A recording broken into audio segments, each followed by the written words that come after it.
suis allée voir le film Le Consentement et ça m'a vraiment choquée. Je pense que vous avez vu la trend autour de ce film, mais pour ceux qui savent pas, Le Consentement, c'est un film qui raconte l'histoire de Vanessa Springora. Et donc ça parle de l'histoire d'amour qu'elle a eue avec le célèbre écrivain Gabriel Matzneff quand elle avait 14 ans et lui 50. Je suis allée voir le film avec une amie à moi et franchement, il y a des scènes, elles sont dures à regarder. Avant que le film sorte, j'avais déjà vu un extrait de lui sur un plateau télé en train de se vanter et de ricaner avec les autres du plateau de à quel point c'était bien de se taper des gosses de 13 ans. Et franchement, dans le film, ce qui m'a le plus choqué, bon, bien sûr, il y a les scènes plus que dérangeantes entre Gabriel et Vanessa, mais le pire, moi, ce qui m'a choqué, c'est à quel point c'était banalisé, en fait, ce genre de comportement. On parle d'une époque, c'était genre en 90. Enfin, c'est l'époque de nos parents, genre, ils étaient déjà adultes et tout, et genre, les gens laissaient passer ça, et ça choquait personne. Et le pire, c'est que ce mec-là, Gabriel Matzneff, était giga connu. Et beaucoup de personnes le lisaient. En plus, c'était que des récits sur ses histoires avec des gamines. Ou des gamins.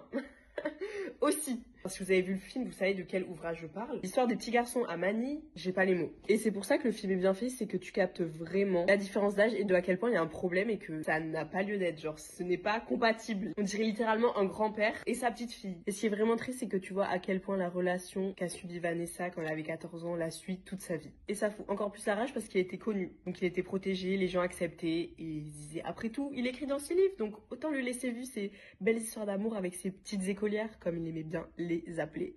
Et pour conclure, je vous laisse avec l'extrait de Denise Bombardier qui avait été l'une des seules personnes à s'opposer publiquement à Gabriel Matzneff. C'est bien que des petites filles peuvent être folles d'un monsieur qui a une certaine aura littéraire. D'ailleurs, on sait que les vieux monsieur attirent les petits enfants avec des bonbons.